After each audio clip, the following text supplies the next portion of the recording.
আসসালামু আলাইকুম ভিউয়ার্স, আজকে আমি এসেছি কলাই শাকের রেসিপি নিয়ে।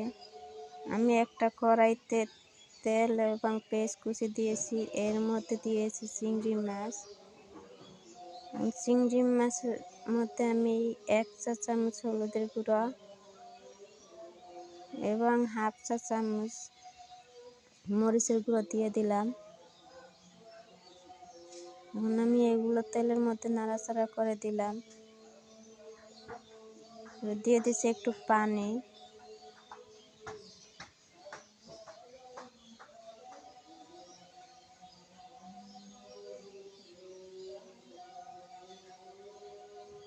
আমার এই হলুদের গুঁড়ো মরিচের গুঁড়ো দেওয়ার কারণ হলো মাছটার কালারটা সুন্দর হওয়ার জন্য, মাছটা যাতে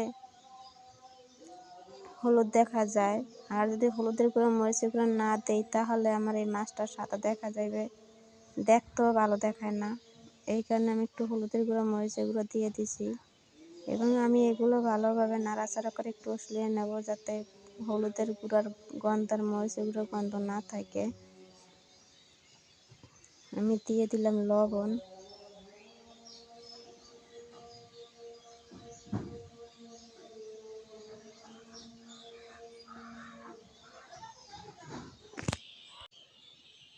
তো আমার এগুলো ভালোভাবে কষানো হয়ে গেলে এর মধ্যে আমি দিয়ে দেব শাক।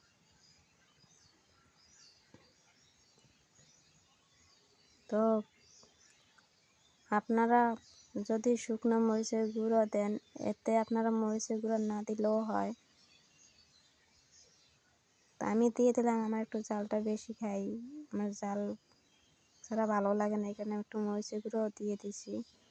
আমার হলুদের গুঁড়ো মরিচের গুঁড়ো তেল সব কিছু মশলানো হয়ে গেছে। এর মধ্যে আমি দিয়ে দিছি কলাই শাক। শাকগুলো আমি সুন্দরভাবে কেটে রেখেছি।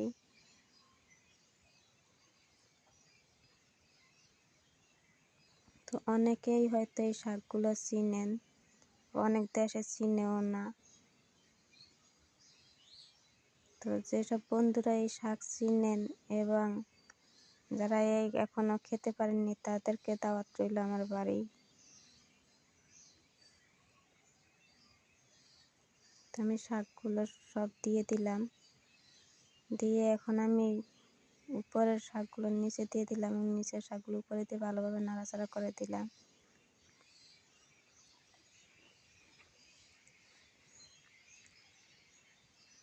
নাড়াচাড়া করে করে আমি শাকগুলো সিদ্ধ করে নেব। আমি শাকগুলো সবুজ করে ভাজি করে নেব। এই কারণে আমি শাকগুলো ডাকলাম না, ডাকলে শাক লাল হয়ে যায়। তো আমি এইভাবে আস্তে আস্তে জাল দেব এবং শাকগুলো উল্টিয়ে নাড়াচাড়া করে সিদ্ধ করে নেব।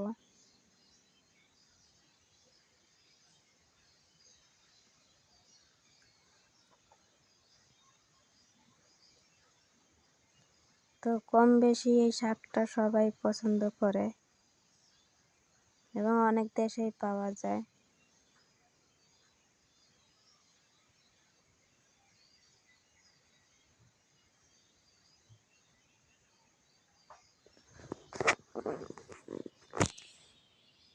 তো আমার শাকটা প্রায় সিদ্ধ হয়ে গেছে।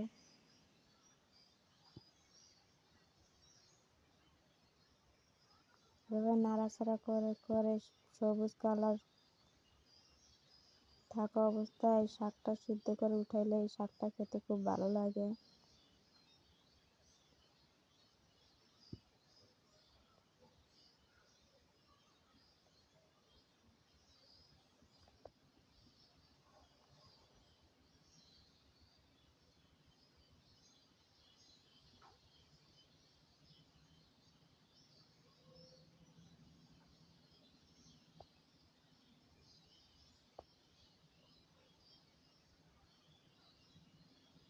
আমি এর মধ্যে কিছু শুকনো মরিচ গুঁড়ি করে রাখছিলাম, শুকনো মরিচ ভাজি করে গুঁড়ো করে রাখা সেই মরিচের পাতগুলো আমি দিয়ে দিলাম। মরিচের গুঁড়ো এভাবে শুকনো মরিচ এভাবে গুঁড়ি করে দিলে শাকটার স্বাদও হয় এবং গ্রানটাও খুব সুন্দর আসে।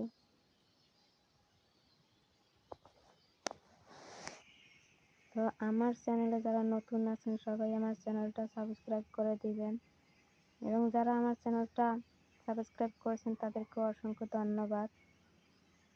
আর আপনাদের কাছে একটাই অনুরোধ, আমার ভিডিওগুলো না টেনে সম্পূর্ণ ভিডিও দেখবেন, এবং আমার রান্না কেমন হয় অবশ্যই সব বন্ধুরা কমেন্ট করে জানাবেন। যদি খারাপ হয় তাও আপনাদের কমেন্টে হয়তো আমি ভুলটা শুধরে নিতে পারবো, এবং ভালো হলেও সবাই কমেন্ট করে জানাবেন। আমার ভিডিওগুলি শেয়ার করে দেবেন। আমার শাক রান্না হয়ে গেছে, আমি এই শাকগুলি একটু এভাবে নাড়াচাড়া করে দেব। আর আমার ভিডিও দেখা মাত্র লাইক করবেন, কমেন্ট করবেন, এটাই আপনাদের কাছে আমি আশা করি। তো সবাই ভালো থাকবেন, সুস্থ থাকবেন, আপনাদেরকে অসংখ্য ধন্যবাদ।